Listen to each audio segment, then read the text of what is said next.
Welcome to this session of the Beyond the Veil Summit, where we'll explore the nature of the veil between the worlds.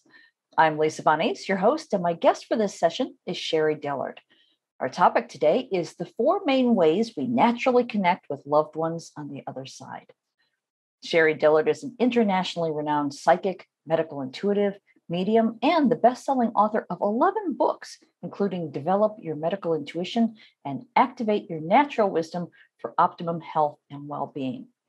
She's been a professional medical intuitive for over 20 years and offers medical intuition certification program. Sherry, thank you so much for joining us today. I'm so looking forward to our time together. Welcome. Thank you for having me. I'm excited about the interview.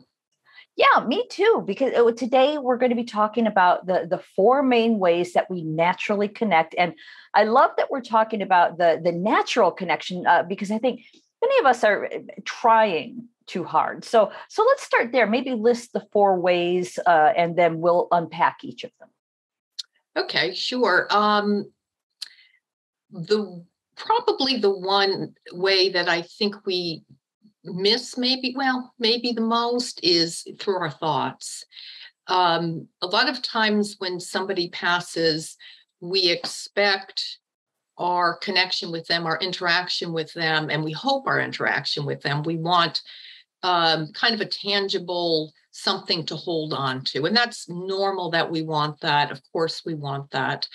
What we don't recognize sometimes is that we're having conversations in our heads sometimes, and we may be talking to them without realizing we're talking. Something like this. We think about maybe a ceremony or something we have after a passing, and we might have the thought, I think he or she would really like these flowers or this music, and we don't realize sometimes that we're actually connecting and communicating with our loved one through our thoughts, through just this kind of inner banter that we sometimes imagine. We think in our imagination that we're talking to them, and we probably really are. And sometimes they'll give us thoughts of, through song lyrics or through just little whispers or, just these messages that we feel good, but it may not be pronounced enough for us to really think, oh, that was them. And the other difference, of course, is that it doesn't come through their voice. It doesn't sound like them. And it may not have some of the inflection and some of the other kind of nuances that come along with, communication in the physical world. So thoughts is definitely a very common one soon after a passing that we really kind of don't recognize that's what's happening. The second predominant way is through our emotions. Now, that's also really hard sometimes to recognize because, we might be sitting, grieving, or really missing someone. And if we get this little wave of comfort or this little wave of warmth in our heart, that we remember their love, we feel their love, we feel what it was like, and we think we think that we're thinking about them in the past. When we feel that love, we think, oh yeah, they loved me so much. It felt so good to be loved like that. And we look at it as that's what it was. We don't recognize that, no, that's what it is now. These feelings of comfort or the warmth in our heart or the feeling of, felt so good when I was loved. I felt really seen and known is really coming from a loved one. And sometimes the feelings can be feelings of support too, of feeling that, something we may have to do on our own that we no longer do with our loved one, or something that we're wanting to do, and we may feel a little nervous about it. Sometimes that boost of confidence, support is coming from the other side too. The other side is so integrated into our energy field. Anybody that we have loved, anyone that we have bonded with in the physical world, when we pass out of the physical, that energetic bond doesn't fall away or collapse. It changes, and it can feel raw, and it can feel really like a loss because, they're transforming out of the physical, but the basic energetic bond is still there. It's changing, but it's intact. So they're very much aware. Unfortunately, we're not, because we're still limited by the, dimensional material world, but they're not. So they're aware of our thoughts. They're aware of our feelings. They want to reach out. They can reach out. They're within us. They're within our energy field. So if that's one of the things that I try to help people with the most after a loss, is to recognize that they're within you. They're not necessarily, sometimes they will. And let me talk about that one, because that's one of the ways too, is through sensation, through tingling of your spine, through, kind of your scalp kind of feeling a little bit expanded, a feeling of warmth, like, hand on your shoulder or on your knee. Or, I've had people tell me, like at night in bed, they might feel that their loved one is right there with them. They can feel their warmth. They can feel, not necessarily the physical body, obviously, but almost the energy body, the energy imprint of them sitting with them or lying down with them. Sensations can also be such things as seeing an orb, or seeing light, or light flashing, or, sometimes even in dreams, we can have a sense of them. We might not fully see them. Sometimes we do, but sometimes the feeling comes in of just being with them, of them just being close to us. And it happens in dreams, but it can happen in full conscious awareness too, where the energy in the room changes. And I remember on my daughter's birthday, about a year after my mother passed, I had taken her to a spa, and we were both sitting there waiting for whatever treatment she was getting. And simultaneously, we both looked at each other, because we both felt my mother all of a sudden sitting right with us, enjoying the spa day we were having. But it was just funny how we both, at the right same time, knew she was with us. We didn't see her visually, but it was just her presence entered the room. So that's a common way, is thoughts, feelings, sensations. And the other very common way is through signs and synchronicities. It's through such things as a persistent, the way you know if it's a sign is persistence. A butterfly that just seems to follow you around, or a dragonfly. I had a conversation with a client last week, a male whose father-in-law passed. And before he passed, they had talked about, his ability to know, to be able to connect with each other even after he passed. Now, the father-in-law didn't really buy into it or believe it. But my client kept saying, oh, no, I know you'll be there. I know you're going to show up. I know you're going to want, and don't worry, I'll tell you everything that's going on, he said.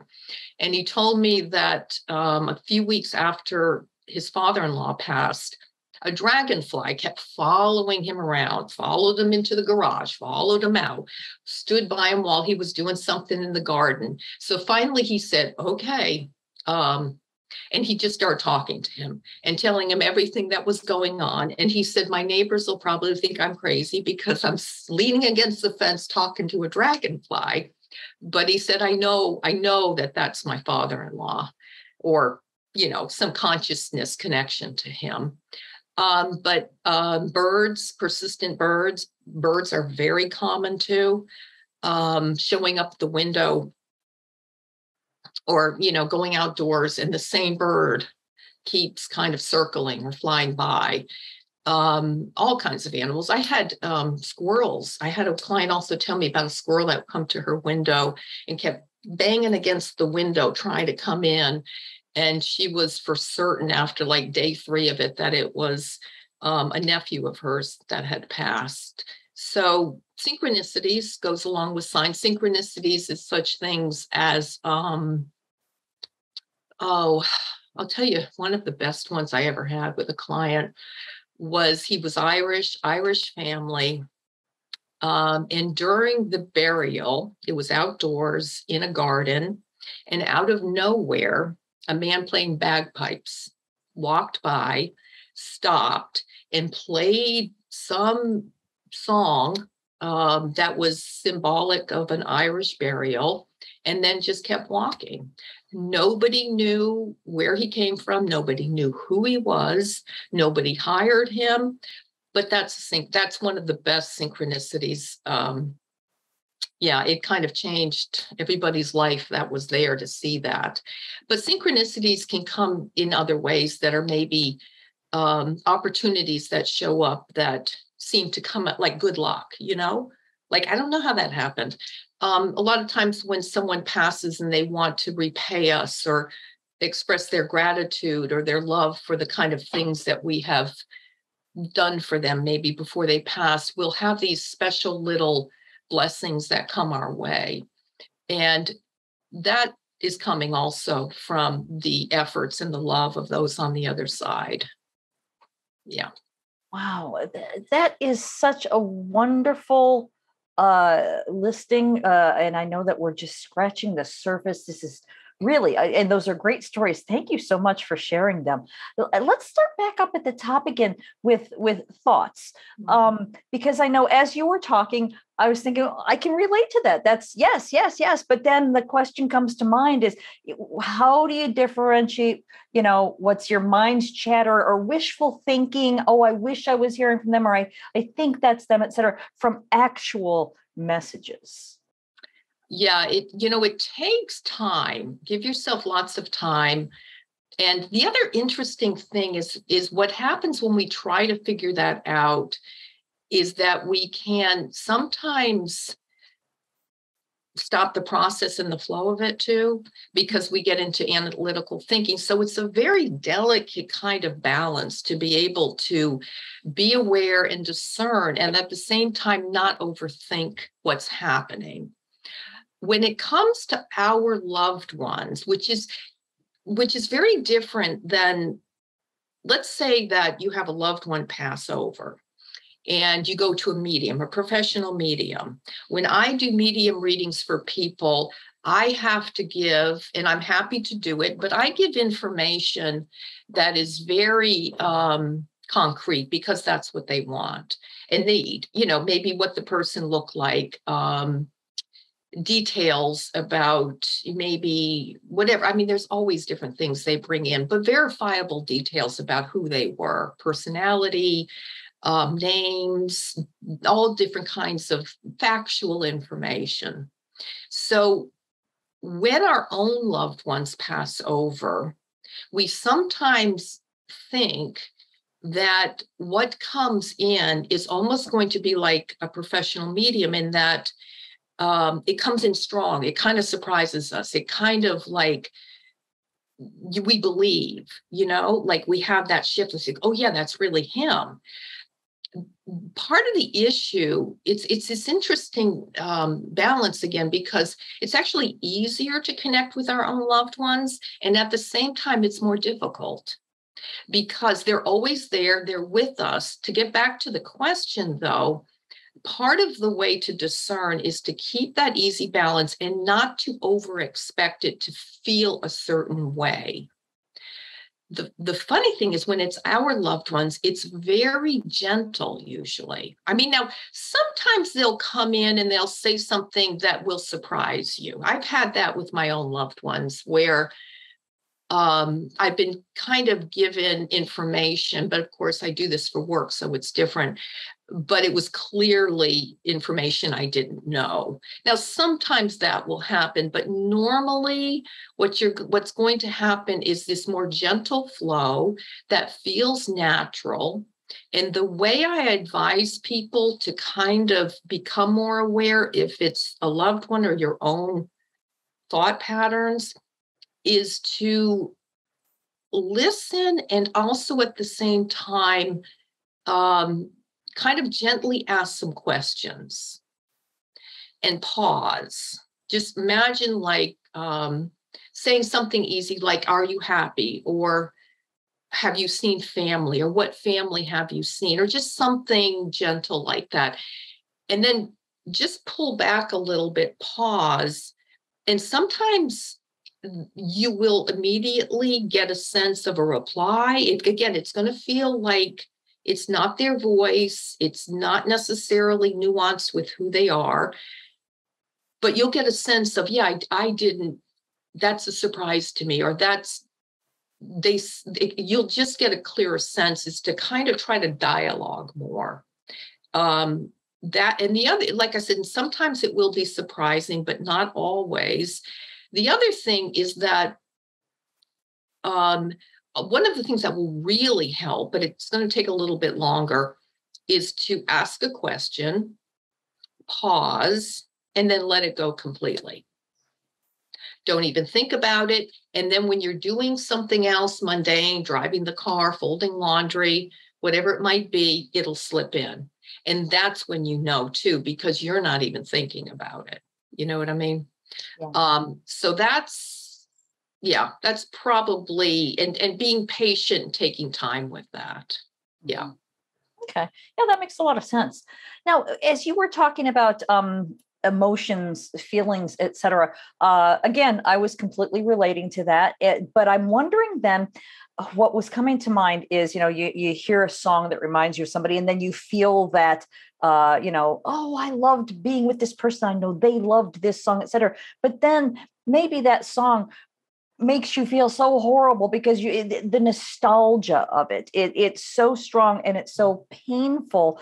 How do we differentiate between that emotion and the emotion of that's a connection with them? They told me to turn on the radio so that this song would be playing and I'd hear it. Do you get what I'm saying? Mm-hmm. Yeah, I completely understand, Kit, what you're saying. When it comes to emotional connections with our loved ones, it takes even longer to discern. And part of the reason why is because of the process of grief. Our grieving after a loved one's passing can take us into these depths where, like you said, the song comes in and all you can do is feel. And you feel the loss and you feel the grief and you feel the love at the same time. And that's a good thing. That's a good thing to allow yourself to do that. That's something that we absolutely have to do in order even to get to a place of clarity where we can discern better. So the emotional, let me give you an example with your example of some way that the emotional comfort will come in with a loved one, or the discernment will come in. With your example, you're listening to that song and you're overwhelmed with the memories and the things that come up because that was an important song, or it was a song that you associate with that person in some way. At some point in the grief process, when you're just letting yourself feel that, you're just letting yourself be in whatever is coming up for you, as that kind of subsides a little bit, there might be a feeling of humor even, or warmth, or sometimes our loved ones, when we're grieving, well, so many times they'll try to, I don't know, just kind of be funny in some way, or just change the mood a little bit, not during the grief, because you have to do that, but as it's subsiding a little bit, one of the ways that they might do that too is giving you another memory, a memory of the love between the two of you, but a memory that does kind of lighten the mood, or something silly they did. Now, that's not an emotional so much, that's more, again, into the sensation. But with that energy comes the emotion of it too. Yeah, because it's really one of the most common ways they are with us is through love, and comfort. And they're not grieving in the way we are. They're definitely transforming, and there's definitely sadness they experience, especially at the beginning of transition, after the transition, when they're missing us too. They want to comfort us. And one of their strongest drives is to comfort us, is to be present for us, to let us know that they are with us.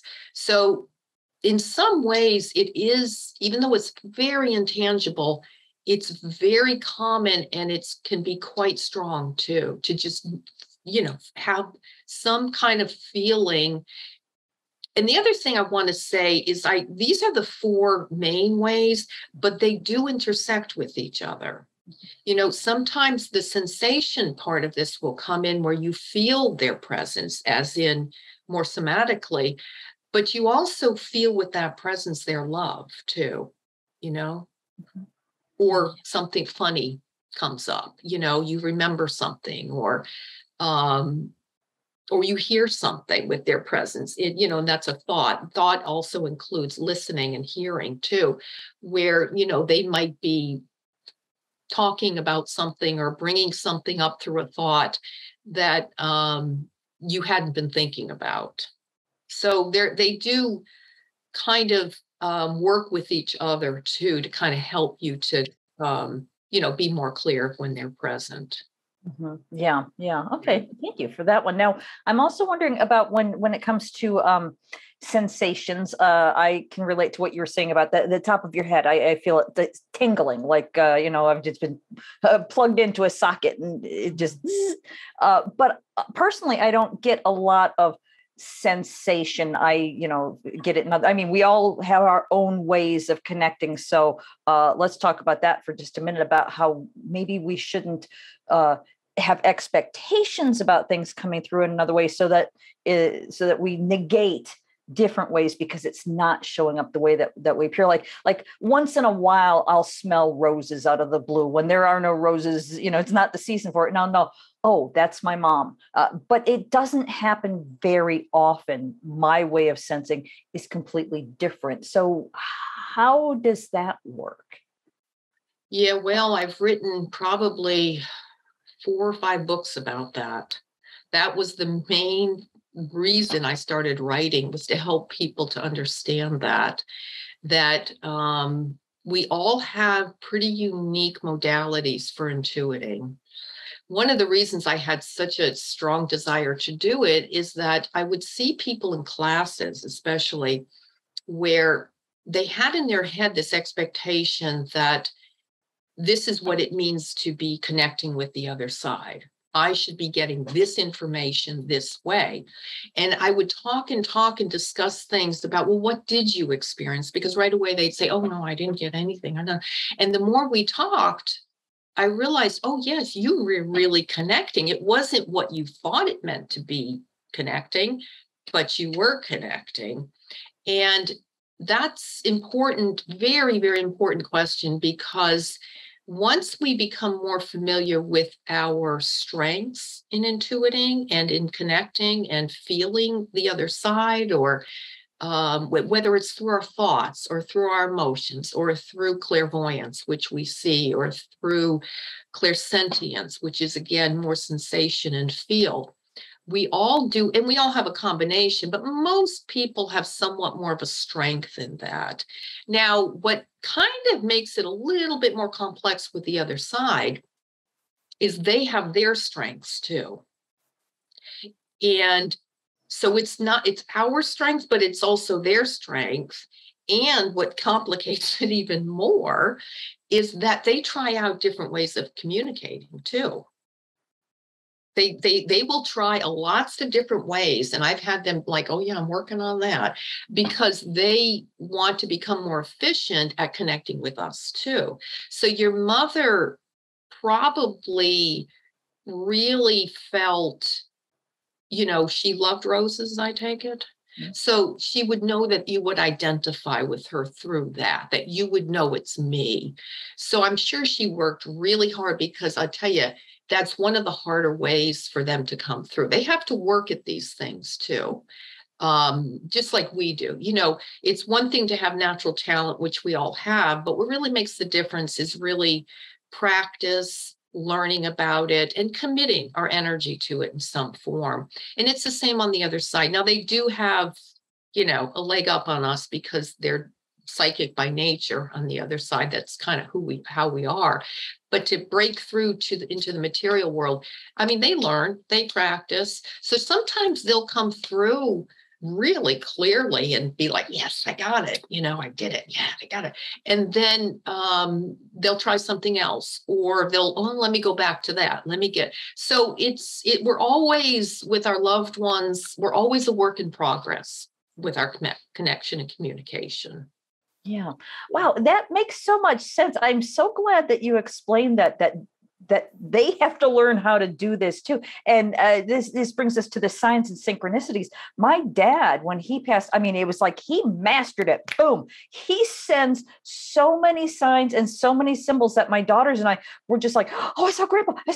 He would send Snoopies or hot air balloons or licenses on license plates with very clear messages. And one time we saw a hot air balloon with Snoopy on it on his birthday, and that just blew our minds. So obviously that was his strength in communicating.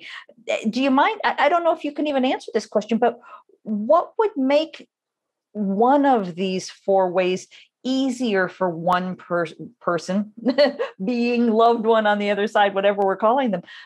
How would one strength work for them better than another? Do you have any idea?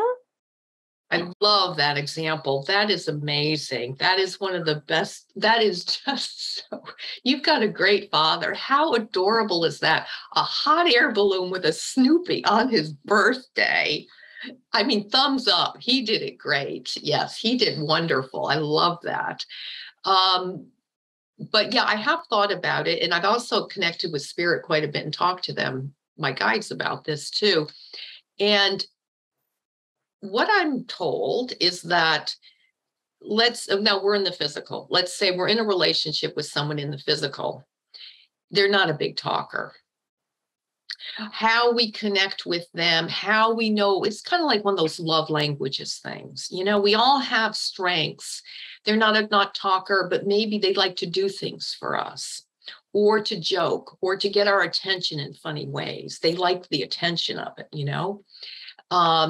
Sometimes what's interesting is those on the other side that do big things like that want attention. They like getting attention, and they like that big presence. Here I am, Some people that, in the physical are quieter. They don't want to make a big splash. I've had people on the other side. I've had clients that say, oh, I never feel my mother. I never feel them. She's never around me. And she'll say, oh, no, I'm sitting right. I don't want to bother her, though. She's busy.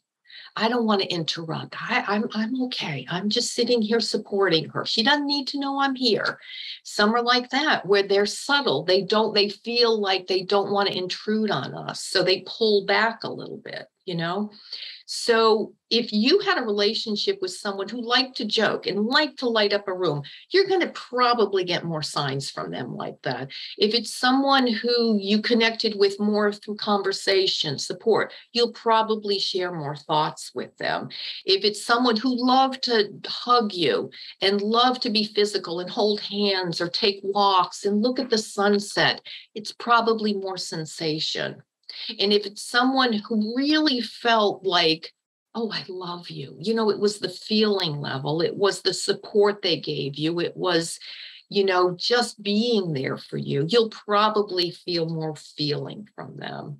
So again, it's all the work in progress, but those are just some little kind of clues that will help you to maybe tune into those things more too. Wonderful. Again, thank you so much, because that you really did. That was a perfect answer, because my dad was really bombastic and he just loved the whole brouhaha of being noticed and look what I got to do. And my mom, on the other hand, because he was so larger than life, she really was sort of sitting back kind of behind the scenes. So it took a little longer.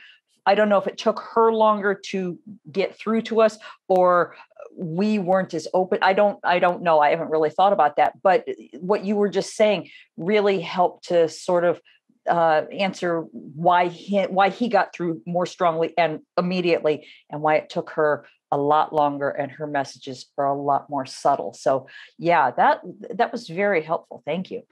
Now, if you don't mind, I'd like to completely switch gears.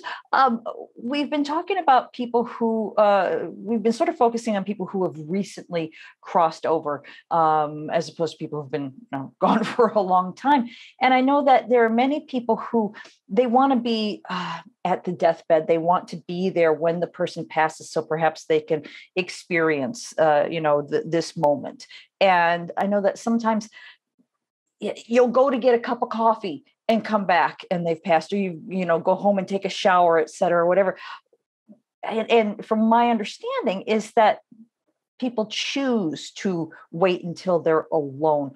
What is your experience with that? I absolutely agree. Especially if it's someone that we really have a strong connection with of love. It's very hard to pass over when we're being pulled in those two ways. We're being pulled here in the physical by those we love. Not that they're pulling. We might even give someone permission to pass. It's just our love is bonded in the physical.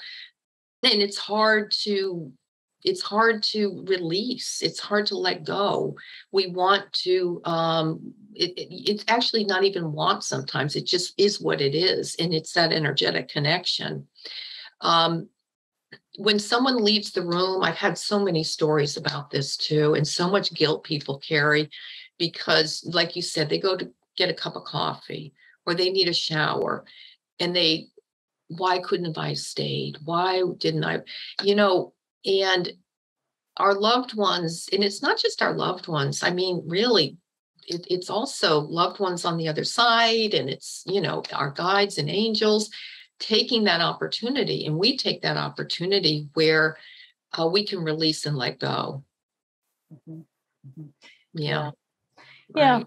Right. That makes sense. Thank you. Mm-hmm. So then I know that also sometimes, I've talked about connecting with my parents, and sometimes it feels like we go through these cycles of feeling them really close. They're here. We know we're communicating with them. They're around for a little while, and then they just sort of go away, and we're not able to feel them or sense them, even if we try, even if we ask them.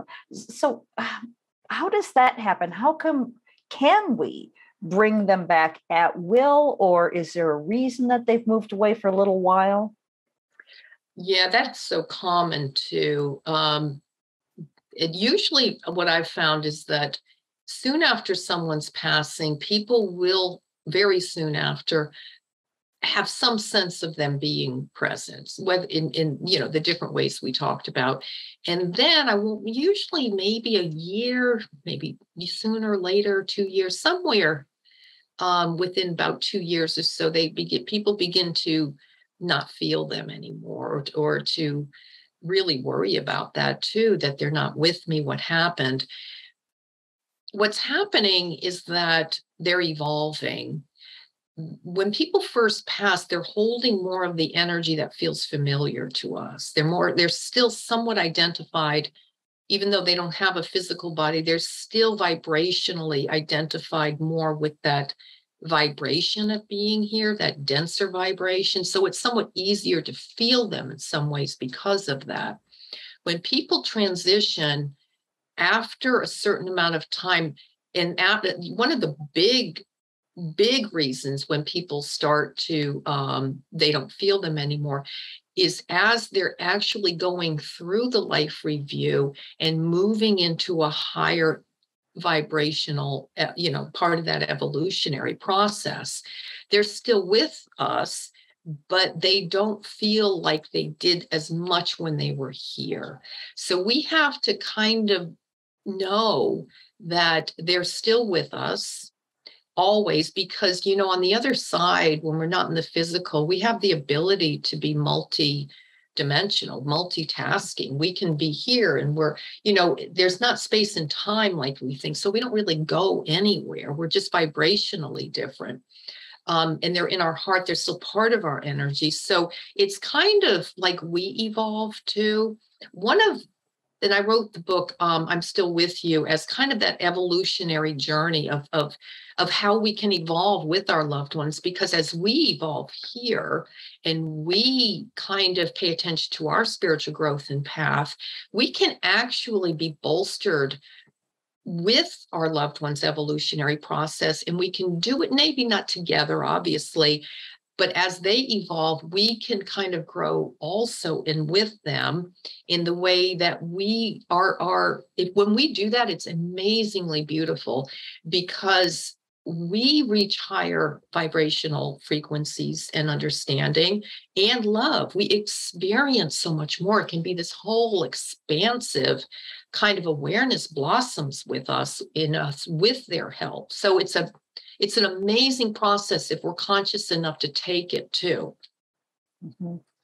Yeah, you brought up a really interesting concept, the concept of time, where we all sort of know, for lack of a better word, that time and space doesn't exist on the other side, that's sort of a human world construct in order for us to exist in this physicality. So is it because we have this connection to time that we feel their presence for a year or two, et cetera, because we are hanging on to them, we need to feel them close, et cetera? Because if they're going through, this evolution that, we've all heard about, that it takes time in our view, but it doesn't take time in their perspective. I mean, we could just, twist our minds all, 5 ways till Sunday to try to figure this out. But what are your thoughts, just as I asked the question? That is an excellent point. That's a great point. I think you're absolutely onto something there. I think you're absolutely right. Our sense of time definitely can act as a limitation and a construct that keeps us kind of from that present time of now, because they're always in now. On the other side, there's only now. And when we're able to recognize what you just said and realize, okay, I'm not going to limit their presence to how I knew them in this time and space, because they're not part of that. Let me ask to be lifted to that vibration. Let me work at that so I can feel where that feels like in me. When we just open to that, I really feel is when that's when that amazing magic growth can happen. Mm-hmm. Yeah. Yeah. As you're talking, I remember what I just said about my mom, where I was saying she seemed to have a more difficult time getting through. And maybe it wasn't her having the difficult time. Maybe it was because I was remembering her as the personality that she was when she was in her physical form. And that personality wouldn't have been able to do this because, well, for many reasons, we won't go into that. But so would it have been my limitations on who she really is that could have been blocking her? My feeling, just when you're talking about your mother, just more kind of psychically, I get, is that some people just go slower on the other side too. And I know there's no time and space like we talked about, but their process towards, we'll say, full awakening and their heart awakening too, kind of into that energy body, they rest more. They just take a little bit. And that's my feeling with her, is that she's a deeper soul. She's a very deep soul. I feel very deep feeling soul too. And I feel like she was feeling it just more inwardly for a bit, just where your father was more outward, like you said, she feels like almost more inward in that way. My feeling is you didn't really limit her, though. No. Okay. All right. But, there might be a little of that, but yeah.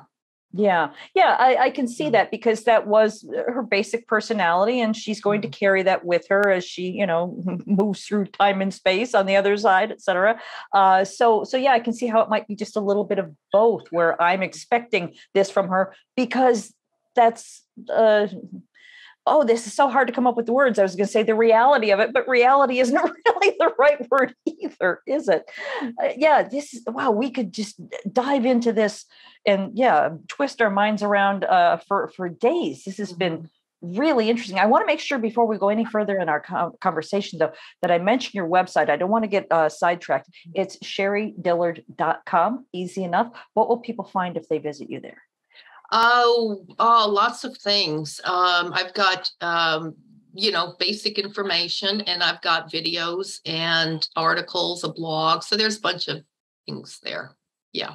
And people can set up appointments for you? Do you actively do that? I'm not taking active appointments right now, but they can sign up for classes. I'm doing more teaching these days. Yeah. Wonderful. Perfect. All right. Well, we're running a little bit low on time. I'm keeping my eye on the clock. Is there anything that we haven't talked about today? Maybe something I forgot to ask you, or something that's come up in your mind that you want to make sure that we talk about before we go?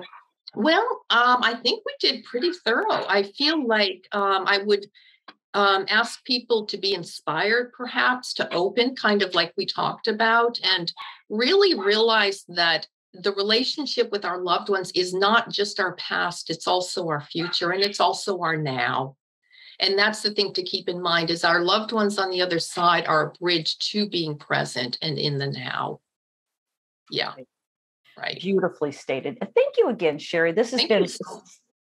I'm going to be thinking about this conversation for the rest of the day, at least. Thank you so much for spending time with us today.